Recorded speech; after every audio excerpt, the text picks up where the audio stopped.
Alright, Sophie Glenn here, and we're going to be talking about basic safety equipment that you should have in the wood shop. So we're going to be talking about the wood shop, but depending on what shop you're working in, the safety equipment is going to differ a little bit. But this basic spread of safety equipment here should get you in the right track. Okay, so first and foremost, we want to talk about eye protection first. So I have a few different varieties of safety glasses here. Here are just some 3M, sort of what you'd see in a science class type deal that go all over your eyes and give you nice protection over the eyebrows and on the sides too. So when you're looking for a good pair of safety glasses, you want to make sure you have at least a good side shield on here, and preferably something up top like this. And hopefully it should create a nice even seal around here too. So if I put this on, I'll try to put this on. Right, so I got full protection all around my eyes here. So no dust or any kind of other particles are gonna get in there. These tend to be a little cumbersome depending on what you're working on. But if you have glasses, for example, these are really nice to fit over your glasses, so this might be a nice option here. These two pairs are ones that I use pretty frequently. So these are nice because they have a nice side shield on them, and they kind of act just like regular glasses. So I can just put them on. It's pretty big, so I have some protection here, but not a ton, but at least I have the side shields going right here. Same thing with this pair. Also, it's got detachable side shields, so you can actually buy just a pair of glasses and add some side shields onto them. And these fit just right over here. All right, so same deal. And finally, we have this just kind of real slim pair. So these are the ones that we have in the shop, and we get them because you can buy them in bulk, and they're pretty cheap when you buy them in bulk. But they just fit right over your eyes, and they fit pretty close to your eyes, so you get pretty good protection here. And it also wraps around, so you have good side shield action too. So these are probably the most minimal out of the options that I have here. But depending on your personal preference, you can pick a pair of safety glasses accordingly. All right, so that's safety glasses. We'll move on to hearing protection. So the two main options here are earplugs, which are just these little rubber or silicone guys here wrapped on a wire so you can hang it around. And to use them, you sort of twist them in your hand first, and then kind of pinch it, and then just place it as far as you can in there and just let it open back up. So it should create a nice seal in your ear canal there. Not all the way in your ear canal, but most of the way. And you just do that for both ends here. So what's nice about this is that you have this nice strap, so you can just, if you're not using them, you can tuck them under your shirt, right? And you could clean these off a little bit. These are typically for just either single use, or if you're just using them throughout the day, they should get you by. And they might last for maybe a week or so, but then you'll want to change them out.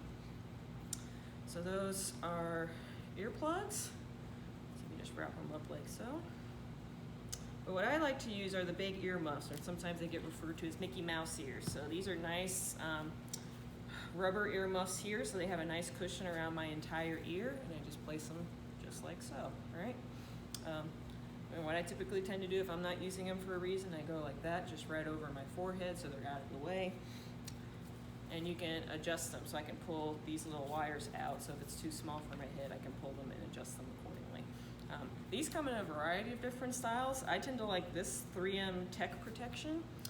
It's been my go-to for a while. I've had other earmuffs that haven't lasted as long, just like kind of cheap plastic ones, but any kind of earmuff would be great.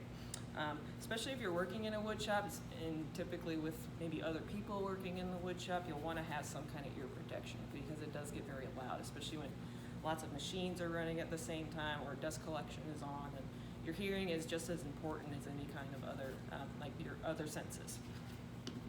Okay, so that's earmuffs and safety glasses. So now I'll go on to respirators here. So here's just your nice typical kind of paper mask here. It's got a nice little nose bridge, so I can bridge it up over my face and over my bun, hopefully. And I can pinch this in place to sort of form it to my particular face shape, and then that's about it. So these are typically for single-use applications. So these will start to get dingy after a while, and usually after a single use, you kind of just have to toss them. But luckily, these come in boxes of 25, 50, 100. And if you can get your hands on some in this day and age, that'd be great. But these are nice if you're just doing like one simple task, or if you just need a quick mask to get you by. That works nicely. This one is from a company called Dust Be Gone. So this is a woodworker specific dust mask. It sort of has this like plastic, maybe not plastic, but some kind of breathable fabric here, but it also has a wax coating on it, I believe. So it's impervious to big dust particles like wood dust and things like that, but you can also keep many other particulates out. And what's nice about this is that you can fit it over your head, just like so. And this one also has a little interior nose bar in here. And the Velcro just wraps around the back here, so you can right around the neck. So it's pretty good protection here.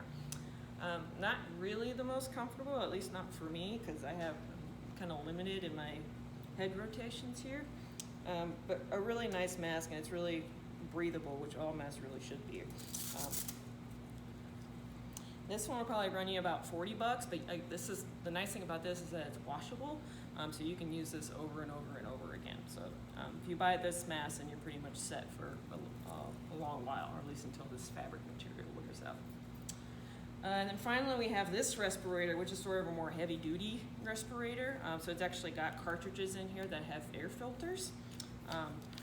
So these are great that if you're working on like a finer dust, like something like plaster or maybe like a marble dust, and you don't want to inhale all that kind of dust.